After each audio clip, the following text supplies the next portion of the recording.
may appear a confusing blur of activity, each ant doing its own thing, but it can't be. Somehow the ants coordinate their actions so that large insects are overwhelmed, killed and carried back to the base.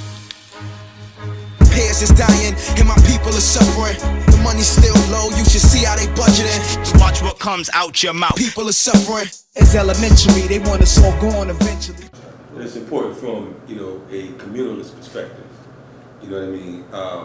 Not only are we training and being trained as individuals, but as a collective. You know what I mean? We encourage, group survival. We encourage, us not, as they say, like they say, no man is an island. You know what I mean? We're not a elitist, capitalistic type of front. We're not one of the. Again, we don't spew the rhetoric. It's not about how tough we are, whose cousin we are. You know what I mean? How many stripes we got on our back? None of that type of stuff. You know what I mean? It's not an individualistic approach. We recognize that if we're talking about survival in America, there's certain things that we have to have, certain components. You know what I mean? We have to have accountability, and that's one of the things that we stress: holding each other accountable. We have to be practical. You know what I'm saying? We have to be respectful, and at the same time, family-oriented, making sure that all our loved ones, are in line with what it is we're doing. Safeguarding not only ourselves as individuals, but again as a collective, because of the fact that we recognize that without comrades, without a cadre, without some alikes, you know what I mean, you're doomed. Many people talk about they're not going to join an organization, when in fact we all are part of some type of organization. Either you're part of an organization that's working towards our liberation as a people, or you're part of an organization working towards our destruction. And that organization that you are part of by default is this country, the U.S. You know what I mean? So by default, you're part of a corrupt criminal society. You're part of an organization that will send drones and attack folks. You're part of an organization that will starve people out, lock people up, so on and so forth. So, either you can control your destiny, or the state got something for you.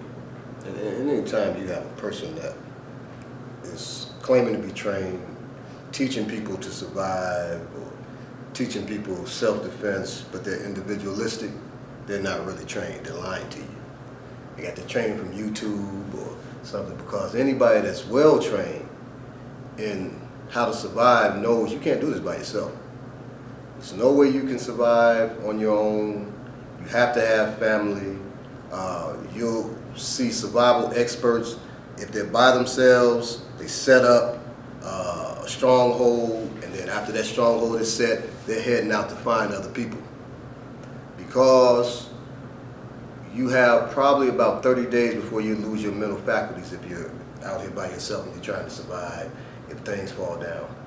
If all things fall apart, when you're in a natural disaster and you're by yourself, you got about 30 days. That's what people who are locked up and they put them in the hole, that's like hell to them.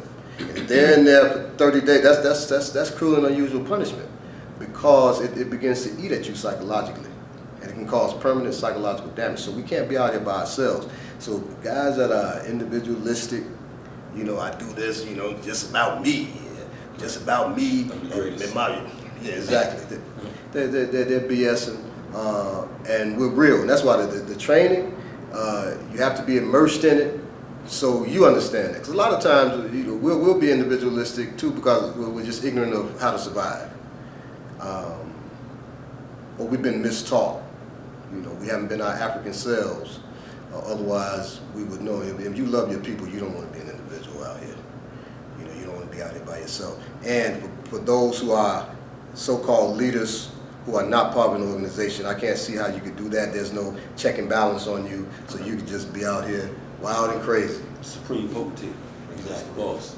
And that's very important that you're saying that, because of the fact that people get it twisted. You can't follow blind leadership. If there's no accountability, if they have no elders, if there's no one that they can respect, they can sit them down and say, listen, you're out of line, you're out of control, so on and so forth. then it is a disaster waiting to happen, and you will operate as sheep, and you'll be led to the slaughter by some people who have everything but your best interest at heart. You understand what I'm saying? When you're approaching things from an individualistic type perspective, you're saying that I am a capitalist and I'm proud of it. And if you are a capitalist, that basically means that you recognize that there has to be someone at the top and someone at the bottom. You know, unfortunately, living in this particular society, it's a pimp hoe system. And the reality is, unfortunately, most of us are the hoes because of the fact that the state will pimp us. And unfortunately, we actually think that we're thinking. We think that, you know, our thoughts are some unique type situation. Today's climate forces us to move a certain way. Today's climate forces us to react a certain way. You understand what I'm saying? So many folks, you know, they get on social media when they see, you know, the young brothers and sisters gunned down and beaten by police, and they move off of emotionalism. You know, so they say, okay, boom, we're gonna go out there and rally. Someone calls a rally or a protest or whatever, and I'm not against that.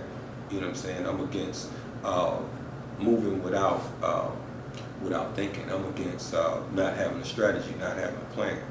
You understand what I'm saying? You can't win a war. You can't win in any situation without any type of strategy or plan. You know, so you have to have some type of program. And unfortunately, most of these folks who stand up in front of these cameras, they stand up on stage, so on and so forth, they have nothing to offer the people. All they have to offer them is a feel-good speech. We're so used to